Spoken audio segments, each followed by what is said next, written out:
గురువుగారు నమస్కారం. హరే కృష్ణ తల్లి. సాక్షాత్తు తిరుమల కొండపైననే మీడియా ముఖంగా వేణుస్వామి అనే ఒక జ్యోతిష్యుడు జగన్ రెడ్డి గారే మళ్ళీ సీఎం అని ఒక స్టేట్మెంట్ పాస్ చేయడం జరిగింది. దీన్ని ఎలా చూసుకోవచ్చు? ఓకే, ఆయన ఫేమస్ పర్సనాలిటీస్ పైన జ్యోతిష్యం అని చెప్పి చాలా పాపులర్ అవ్వటం జరిగింది. ఇప్పటికీ అదే చేస్తున్నారు. రీసెంట్గా ప్రభాస్ గారి పైన చెప్తే కూడా ఆయనకి అనారోగ్యం ఉందని, ఇంకా వేరే వేరే ఏవో చెప్తే కూడా వాళ్ళ కృష్ణంరాజు గారి వైఫ్ స్పందించడం జరిగింది. చూసా. ఇప్పుడు ఇదే తిరుమల కొండపైన మళ్ళీ జగనే సీఎం అని చెప్పేసి ఒక స్టేట్మెంట్ ఇచ్చారు. జ్యోతిష్యం అనేది శాస్త్రం. రాముల వారు ఎప్పుడు పుట్టారు, మనం దేని ఆధారంగా నిర్ణయించారు? జ్యోతిష్యమే కదా. నవమి, చైత్ర మాసం, ఇవన్నీ జ్యోతిష్యం అనేది నిజం. కానీ అది పడకూడని వాళ్ళ చేతుల్లో పడి ఎక్స్ప్లైడ్ అయ్యి పాడవుతుంది. దాని యొక్క విలువ తీస్తున్నారు. ఓకే, మీరు సెవెంత్ సెన్స్ సినిమా చూశారు. ఈ బైనాక్యులర్స్, అవి టెలిస్కోపులు ఇవేం కనిపెట్టక ముందే ఎప్పుడు గ్రహణం వస్తుందో అరుగు మీద కూర్చుని చెప్పారే. అవునా? మన దగ్గర సెన్స్ ఉంది, సైన్స్ ఉంది. కానీ రాను రాను రాజుగారి గురం ఏదో అయిందని, అదే ఇందాక అనుకున్నట్టు అలాంటి వాళ్ళు పెరగడం వలన వీళ్ళు ఈ విద్యని దుర్వినియోగం చేయడం వలన, అదే వాళ్ళ వ్యక్తిగత ఫేమ్ నేమ్ కోసం. కానీ ఆలోచించండి, చరిత్రలో ఎవరు త్యాగం చేశారో, ఎవరు వైరాగ్యం కలిగి ఉన్నారో, ఎవరు భక్తి కలిగి ఉన్నారో వాళ్ళే ఉన్నారు. దోచుకున్న వాళ్ళు అప్పుడు కొంత అలా పైకి రావచ్చు, తర్వాత పైకి పోవచ్చు. దుర్యోధనుడు రారాజు, తర్వాత దిక్కుమాలి చవిగా. రావణాసురుడు లోకాలను గడగడలాడిచ్చాడే ఏంటి, నవగ్రహాలని, అష్టదిక్పాలకుల్ని అందరిని ఏడిపించాడే. అతని శవం అలా పడి ఉందే. కాబట్టి యతో ధర్మ స్తతో జయ, వీళ్ళ అధికారం కావచ్చు. అందుకే శంకరాచార్యులు చెప్పారు, మా కురు ధన జన యౌవన గర్వం హరతి నిమేష కాల సర్వం మాయామయమిదం అఖిలం హిత్వా బ్రహ్మపదం త్వం ప్రవిశ విదిత్వా భజ గోవిందం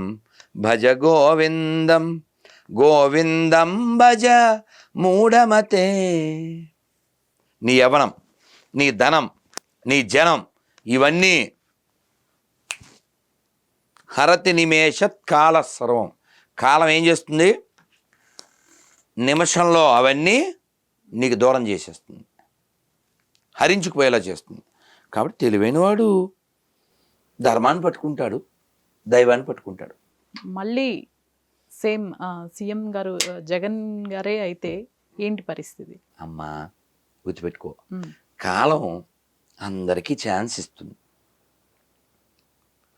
అమ్మ మీకు శ్లోకం చెప్పాను, పద్యం చెప్పాను, మహాభారతం చెప్పాను కాదు గురుగారు, మరి హిందువులు ఓట్లన్నీ కదా పడతాయా? మీకు అదే చెప్తున్నా. హిరణ్యకశిపుడు చనిపోవడానికి ప్రహ్లాదుడు కారణం. ఎలా? ఆయన పిలిస్తే నరసింహం వచ్చాడు కాబట్టి. కానీ హిరణ్యకశిపుడు చనిపోవడానికి కారణం ప్రహ్లాదుడా, హిరణ్యకశిపుడు పొగరా? హిరణ్యకశిపుడు పొగరు. అలాగా మనలో ఒక ప్రహ్లాదుడు ఉంటే నరసింహం వచ్చి ధర్మాన్ని రక్షిస్తాడు కదా. హిరణ్యకశిపుడులో ఉంటే నరసింహం రావుడు. అర్థమైందమ్మా?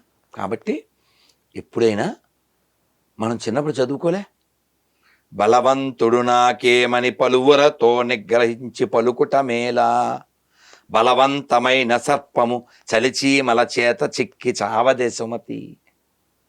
కాబట్టి పెద్ద విషయం ఏం కాదు. కాలం అందరినీ సెట్ చేస్తుందమ్మా, అన్నీ సెట్ చేస్తుంది. కాబట్టి అధికారం, లేకపోతే ధనము, పేరు ఇవన్నీ తాత్కాలికం, ధర్మం శాశ్వతం. కారే రాజులు గర్వోన్నతిని పొందరే వారేరి సిరిని మూట కట్టుకుని పోజాలిరే ఏరి వీళ్ళంతా. కాబట్టి ఈ కాలంలో ఇవన్నీ వస్తుంటాయి, పోతూ ఉంటాయి. వీళ్ళు కొంత నాశనం చేయగలుగుతారు, తర్వాత వాళ్ళు నాశనం అయిపోతారు. చరిత్ర చూడండి. కేవలం నాశనం వరకేనా, ఆ అభివృద్ధి ఏమీ జరగలేదంటారా? వైజాగ్ ఫ్లోటింగ్ బ్రిడ్జ్ అనుకోండి, ఇప్పుడు ఏదన్నా సరదా కోసం చేసిన వాటికి అభివృద్ధి అలాంటి పేర్లు అంటే సింక్ అవ్వలేదు. అందుకని విన్నారా అసలు దాని గురించి? చూసాము, వీడియోలో వస్తాయి కదా. ఓకే. అభివృద్ధి అంటే అందరికీ అన్నం దొరకడం.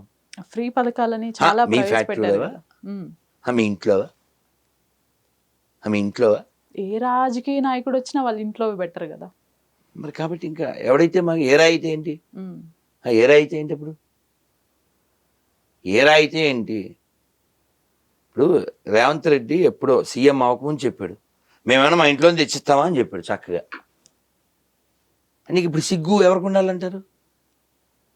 వాళ్ళు క్లియర్గా ఉన్నారుగా. ఈ బుద్ధి జ్ఞానం ఎవరికి ఉండాలంటారు? చక్క 5,000 ఇచ్చారు, 3,000 ఇచ్చారు, 2,000 ఇచ్చారు. ఏమిటో ఎవరి డబ్బులు ఇవి? ఏదో కథ చెప్పారమ్మా, గొర్రెలందరికీ చనిపోవడానికి ఉన్ని కోట్లు ఇస్తాం అని, ఉన్ని కోట్లు అదే ఇస్తాం, స్వెటర్స్ ఇస్తాం అని అనౌన్స్ చేశాడంట ఓ రాజకీయ నాయకుడు. గొర్రెలన్నీ ఓట్లు వేసినాయంట. సార్ ఇన్ని గొర్రెలకి మీరు ఎలా తెచ్చిస్తారు అని గొర్రెలు అడిగినాయంట. అడిగితే ఎక్కడి నుంచి వెళ్ళి మిమ్మల్ని మీద నుంచి వాటి ఉన్నే తీసి వాటికే కొట్టిస్తారు. ఇప్పుడు బుద్ధి ఎవరికి ఉండాలంటారు? ఇక్కడ మారాల్సింది ఎవరు? మారాల్సింది ఎవరమ్మా? ధర్మం దేశాన్ని పట్టుకోవాలి, ధర్మాన్ని దేశాన్ని ఆధారంగా జీవించాలి. పోతన గారిని ఆ రాజుకు అంకితం వేయమన్నారు భాగవతాన్ని.